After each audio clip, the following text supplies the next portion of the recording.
something to them. So let's get together and make them bastards on the school board apologize to us, and let's do it now. That's right. Let's give it up for Brother Bishop, hard working soldier. He may be a little older, but he's still young in spirit. That's the spirit we need. Oh, Sister Marianne, ask a question and then you. Sure. Okay. All right. And then I'll give it to you. I'm a member of the Nation of Islam. I'm a woman and member of the Nation of Islam. And I just wanted to say that if you would just study the groundwork of Dr. Louis Farrakhan, it's a book out there. It's an old book. It's called Torchlight for America. Dr. Louis Farrakhan, he wrote this book. And if you look at this book has nothing with hate in it. He talked about rebuilding the school system and what this system is doing. It's talking about a lot, just redevelopment of the, not just black people, because you have white people who have schools that they separate the sexes. So it's not about hate. But also too, Malcolm X said, this famous quote, it's the hate that produced the hate. That's right. But then look at this. I'm just looking in the room. It's language that's separating us. Yeah. Like Brother Tyrone just said. We want to be politically correct, but it's language. Talk about Willie Lynch. This what's going on right here. Right. Willie Lynch right here, just language. Just differences of opinion will cause division in the room just like this. So in your mindset, you think the Southern, I don't know what it's called. Right. It's, right now, they're winning. Exactly. Because of language. Just because language will just separate us alone. Because I'm looking at the professors, but you know, I'm looking at Ray and Deshaun and Raekwon out there. They don't understand that language. That's right. No, that's why. That's real. That's what I'm saying is that the Ahmed Louis Farrakhan and Ahmed Elijah Muhammad, they spoke the language of the people. That's why we're successful. That's right.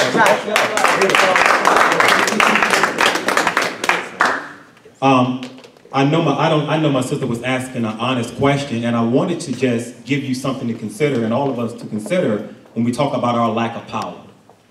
As we get back to Mark Potok and the SPLC, this is what has them shook up. There you go. This is the secret relationship between blacks and Jews. That's right. Now, for all of our lives, we've been taught about our involvement in the slave trade. Right? Come on. We absolutely know about the involvement of Caucasian people in the slave trade. Jewish people for years, for centuries, have hid their hand in the slave trade. Yes, they have. So this is just think with me, man. We're here, and most of us around the world, we're celebrating the resurrection of Jesus. Jesus said something so short and sweet, Bishop, when he said, "It is what that will set us free." True. That's true. Never underestimate the value of truth. That's right. Come on. Yeah. That's what you got to pop. That's it. Hey, 10 million Jews in Israel. I just wanted you all something to think about real quick. And I wanted you all to think of one black leader, one black entertainer that you know of that has not been labeled anti-Semitic. Michael Jackson, Reverend Al Sharpton, Reverend Jesse Jackson. I mean, Martin Luther King. The list goes on. C.T. Vivian, he's still living. Dr. Joseph Lowry, he's still living. I can name it on and on. I just want to do a quote. It says, here in America, we are culturally conditioned to believe that white is superior and black is inferior. Yes, sir.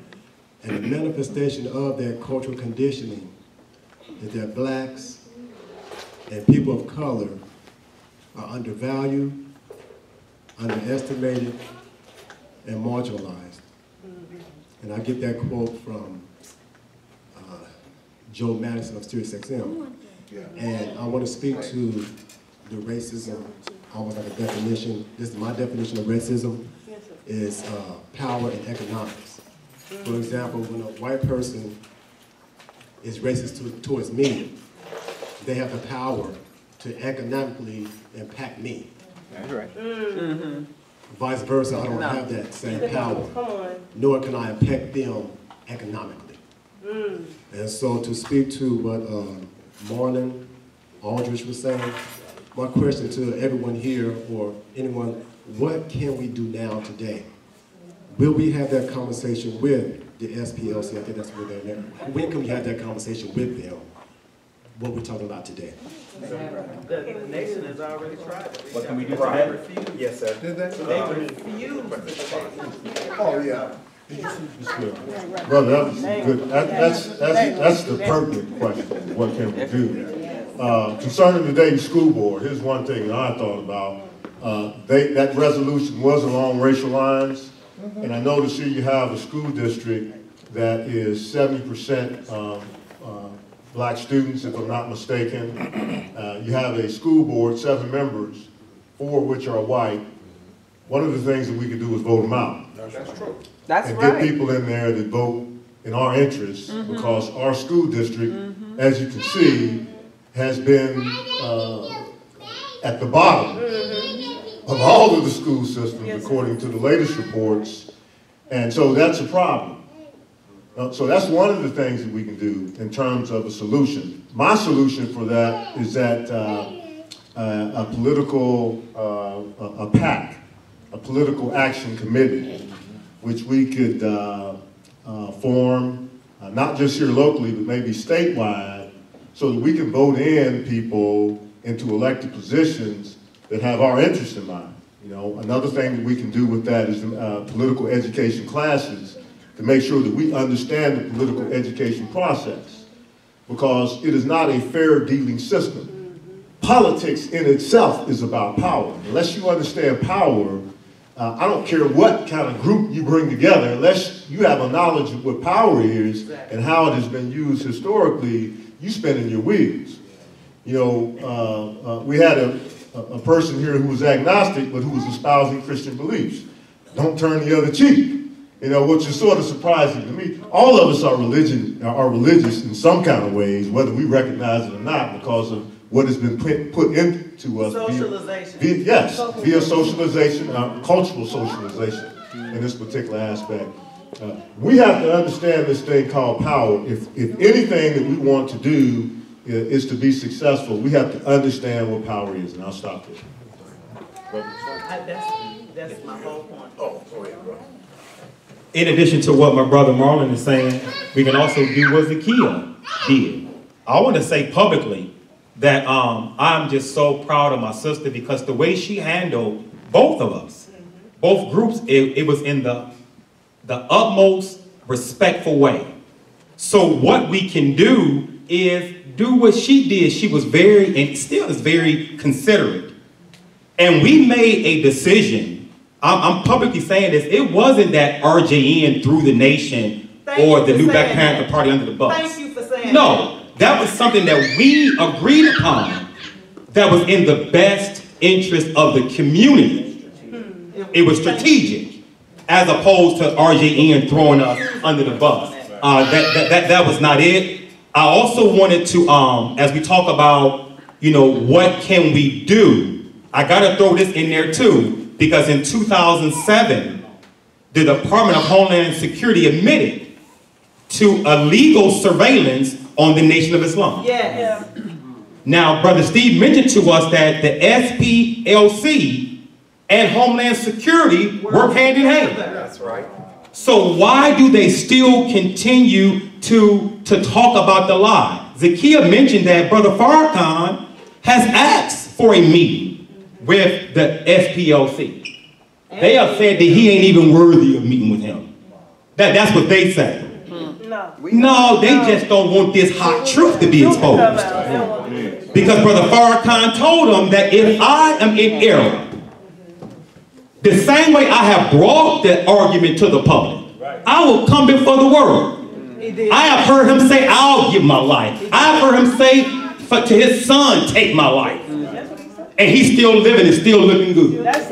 So it's not going to stop. They're not going to stop. You know why? Because we're not going to stop. We're going to keep on hurling this hot truth and falsehood till we knock out his brains. There you go. Let me just say real quick, I think that it's important that we continue to do what we've been doing. if you look back into history, everybody that threatened the status quo was demonized. They were put under surveillance. You know, that, I mean, everybody from Martin Luther King to Malcolm X, the original Black Panther Party. One of the things, if you look on the Southern Poverty Law Center, they quote some statements that were made by some of the original Black Panther Party against the new Black Panther Party. And see, but it's not all of them. And they just quoting a couple people. Because if you read about, if y'all know who Geronimo Pratt was, yes, sir. Before he died, he acknowledged the good work that the new Black Panther Party was doing. You know, there's some kinks to work out. It's still early. But, you know, for them to compare the two parties like that is hypocritical, because there's still some members of the old Black Panther Party been in jail for 50 years. There's some people that's been in jail that they know ain't did nothing wrong. You know what I'm saying? Political prisoners. So, I mean, and you look at Malcolm X. They hated Malcolm X. And they caused situations to happen where he would be assassinated. The government, it's in the COINTELPRO record. Okay? But look now that he's not a threat anymore. He's on a stamp. He's on a stamp. You know what I'm saying? I mean, you know, just think about it. He's on a United States stamp. So is Martin Luther King. They blew his head off. The FBI. They blew his head off. That's right. You know, even the Black Panther Party, when the original Black Panther Party first came out, America was terrified of these young brothers with these black jackets. That's right. They was terrified. But look at what they're saying now. You know what they're saying now? The Black Panther Party reconsidered. And we got to rethink this thing now. Now these guys is heroes. They're heroes now. Because they're not a threat anymore. That's right. So we should not be swayed by, you know, them calling us the hate group, or they hate you if you ain't a part of nothing. That's right. If I was a black Republican, at some point they was gonna show they hate for that. That's right. Look at OJ. They love OJ. They love. I read somewhere. Listen, I read somewhere that OJ was the type of black man that white men didn't mind their daughter marrying. You got to be a special brother to fit in that category, you know what I'm saying? But after they thought he killed that white woman, look, it's history. You ain't never getting out of jail. So we should not be discouraged, you know. That's right. Real quick, just to sum this up for you, back in the 90s, I was in the military. I remember an intelligence briefing, just to let y'all know this. And they were talking about groups in the United States that were threats. Y'all wasn't in the top 5. The nation was not in the top 5. So when they say that, and I'm serious on it, and I was surprised at that y'all weren't in the top 5. Y'all were on the list, but y'all weren't in the top 5. We got one more question, and then I want you all to begin to think about some closing remarks. We got, well, you asked yours, and then we'll just pass it. Yeah, go ahead. Right. Well, first I wanted to say on racism, I learned a lot from Dr. Fresh Wilson. She kind of broke it down for me on racism, and she basically said, in short, it's the control or genocide of the people. And also I wanted to say the reason that it's getting real serious right now in Dayton is because they see the nation, and they see the new Black Panther Party, and they see other folks getting involved, and what they are afraid of is our young people being like the Black Panthers were, having a conscience of who they are. Because once our young people get a conscience of who they are, then we can elect some young folks to represent us and take care of what we need to get taken care of. That's what they're ultimately afraid of. Not me, I'm 32. Well, they are afraid of me. They are afraid of me right now. Because I'm moving around, you feel me? But they're afraid of young folks, like my young brother that came out yesterday. Hakeem is 17, and he's starting to figure it out. You know what I'm saying? And that's what they're afraid of. Is if we if we get people like not just one person on the board, but we get everybody, we got everybody that we want up there, then we ain't got nothing to worry about no more. That's what they're afraid of. And my question really was, are we gonna let them stop us from being a family, y'all? No, Forget what they're talking about. They're gonna get us regardless. So we still gonna be a family after this. Moving forward. That's a beautiful question. And,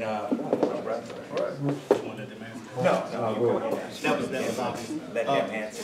First off, Brother Steve, thank you for putting this together. And those that help Brother Steve, thank you for putting this together. I'm going to ask my question and I'm going to add some context to it. My question is for the panelists.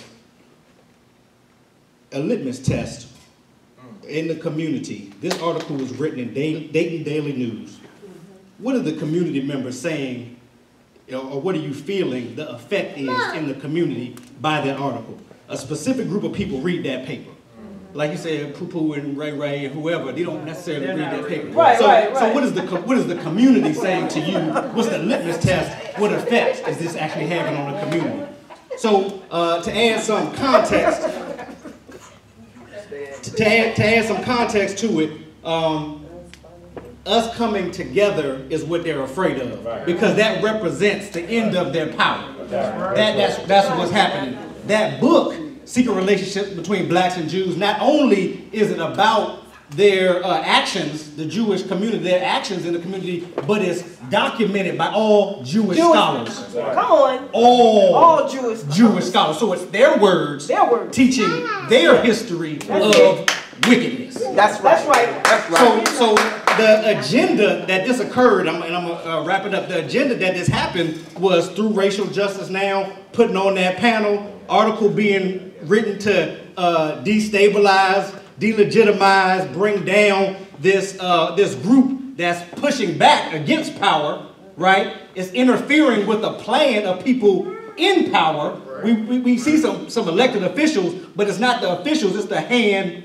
behind the hand. So it's the people that the people are so-called in power answer to. They live out in the suburbs and other places, and some of them have a direct link with that book. That's right. All right? So it's those people that are concerned about us coming together, about Racial Justice Now interfering with their plan to get that DPS budget, about the Nation of Islam interfering and putting together black people and telling them who they are. Same thing with the new Black Panther Party. So again, the question being, what is the community telling you? We're dealing with a certain class or a group of individuals that have read that article and that are giving some feedback. And what's the community saying about that article? What effect does it have? What are we going to do about it? Now, unfortunately, we're at 6 o'clock. I do not want to pay any more than what I just paid. So I want you all please to give your closing remarks, and if you could, comment on our brother's question. Okay. I think this is the point now. I can talk a little bit about entropy. Entropy is a measure of disorganization, is what that is.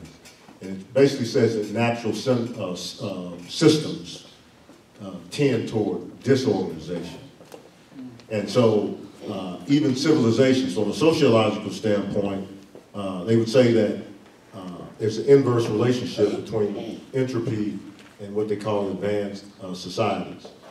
So the more negative entropy you have, the more advanced you are as a society, okay? So we would be looked at, and I'll speak for the African nations, would be looked at as positive entropy. In other words, they are very disorganized because advanced societies are judged by their level of organization.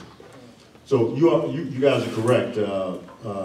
Unity is organization, okay? But it takes work in order to make that happen. So we're putting work in, we're doing a great job with that. We just have to have more of that. And, but that is a hard task, though. That is a hard task. I'm just going to leave it there. Brother Mark, can you just give the information about your organization, and then you can pass it on to Brother, if you want to. Well, I don't know what kind of traction we're getting here, but we are about, when push comes to shove, my organization is about organization, okay? Organizing our community. I mentioned a political action committee. I know the CBC has one. I think we need to have one here statewide because of we need to have influence in the area of politics. We need to have a strong chamber here. That's one of the programs that we're putting together here. We want to have a strong chamber. We also want to support education as well. Not only from a social behavioral standpoint, which I see a lot of folks doing, we also got to make some inroads into academics. Our kids, at the end of the day, yeah, you can keep them in school and all of that, but if they're in school and they aren't learning anything, then what's the purpose? All right, thank you, brother. That's right. Is there any way that, we were talking about the news things that is, what we're gonna do about it? Are we gonna answer the, correct it, or what you gonna do with the paper, that's in the paper? About hate to. We got something planned. That's what Bishop Cox was doing. Let me just say in closing, Frederick Douglass said, power concedes nothing without a demand. And so I look at what we're doing in Dayton, Ohio, and all over the country, is we're demanding change, okay? And I'm encouraged, because if you look at what's going on across the globe, the system of white supremacy is crumbling. And I don't know how long it's going to take for it to completely crumble, but it's crumbling. People all across the continent are waking up. If you're watching the news, people are waking up. Oh, yeah. They're waking up and they're becoming enlightened. I look right here in Dayton, Ohio. 15 years ago, we didn't have a conscious community like this. The system is crumbling. And you can't see it. It's not going to all happen at once. But we have to stay the course. Stay the course. My major frustration is black folks who say, it ain't happening, ain't no use. That's my frustration. Right. And Brother Tyrone will tell you this, when I met him, I said, man, I'm sure I'm glad to see some brothers. Then I said, man, I'm sure glad to meet some other brothers that want to do something in Dayton, Ohio. When I met Bishop Cox, man, we blazed a trail in this town for a long time. Me and him and General Chewy. Yeah. You know, for a long time it was just us, man. We couldn't find nobody. We hold a rally, man, we'd be lonely, man, you know. And so to see people, and I'm serious about this from my heart, because, you know, I went through a 15-year period with the Dayton Police Department. Yeah. A 15-year period. They broke in my house. I've been tasered in my yard in front of my kids. They had people, prominent people in Dayton, thinking that I was a drug dealer. But I got 2 college degrees. Just because I don't carry myself like some snooty Negro walking around with my nose up in the air. Right. You know, I'm not into that. I'm not into that. You know, but I went through hell with the Dayton Police Department. But you know, real talk, y'all, is when I met y'all and we start coming together. And they said, oh, he friends with Marlon. And Marlon friends with Tyrone. And Tyrone friends with Cheryl. And Cheryl friends with Zakiah. And Zakiah friends with Tallis. That's our part, like Steve was talking about. That's when they left me alone. They left me alone after that. You know what I'm saying? And I still haven't recovered my entire life, the things that they did to me, and the money that they cost me and stuff. But I'm encouraged, y'all. And I encourage everybody to see the whole. You know, and as far as Brother Hashim was talking, I haven't really gauged what people in the community, how they responding. People in positions. I noticed a few people a little standoff. Yeah. You know what I'm saying? You know, they walk past you at the commission and don't speak, you know. But like you ain't there. Yeah. No more likes. No more likes on Facebook. But you know, right. Yeah, they ain't on my page no more.